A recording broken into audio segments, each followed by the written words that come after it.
Ted Johnston here, candidate for mayor. I'm going to talk to you right now about one of the driest subjects that there is in existence. It's called statistics. There are people who actually love statistics. I'm one of them. When I worked for a automotive company in Southern Ontario, it was one of my primary tasks. I did statistical studies, I did reverse engineering, I did a lot of continuous improvement plans, and all of those things are based off getting your hands on good data, taking that good data, analyzing it, sitting down with a team of people, coming up with ways to implement changes based upon actual facts, not somebody's interpretation. One of the biggest problems that you run into when you're doing continuous improvement is you get the people together and there's somebody in the group who says, well, this is how it is. No, that's how you think it is. That's not how it really is. See, you're going on your gut feeling. You're saying, I know that this is this way.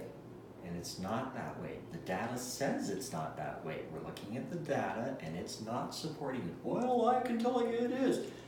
No, it's not. You just think it is because you're not actually looking at what's really going on. You're just going by what you feel, what you think. And that is one of the biggest stumbling blocks to anybody who tries to do continuous improvement. And one of the things that causes most to fail in their first attempt or two.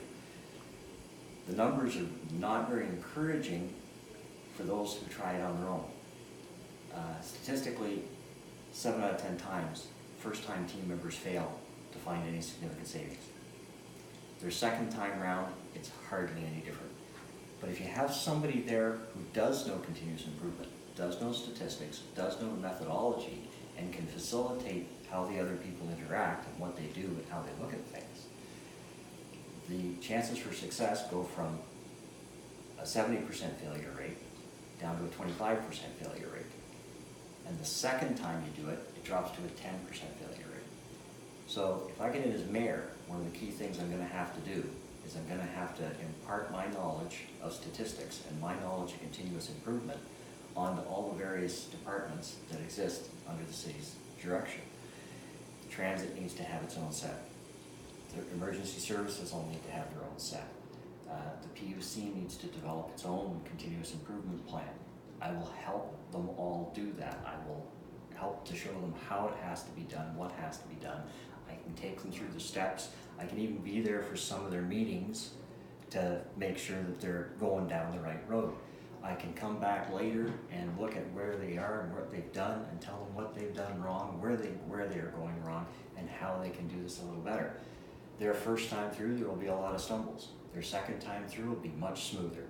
By the time they've done their third or fourth of these, it'll be old hat to them and they can do it on their own without me at all. So if I can get in, I can have 4 years where I can show them all how to do this. Once they start seeing that it's beneficial, once they start seeing the improvements in their job satisfaction, the reductions in the cost, they're going to want to do it on their own.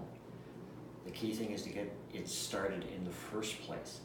It can be successful. I have witnessed continuous improvement teams save manufacturing plants millions of dollars in just a couple of years.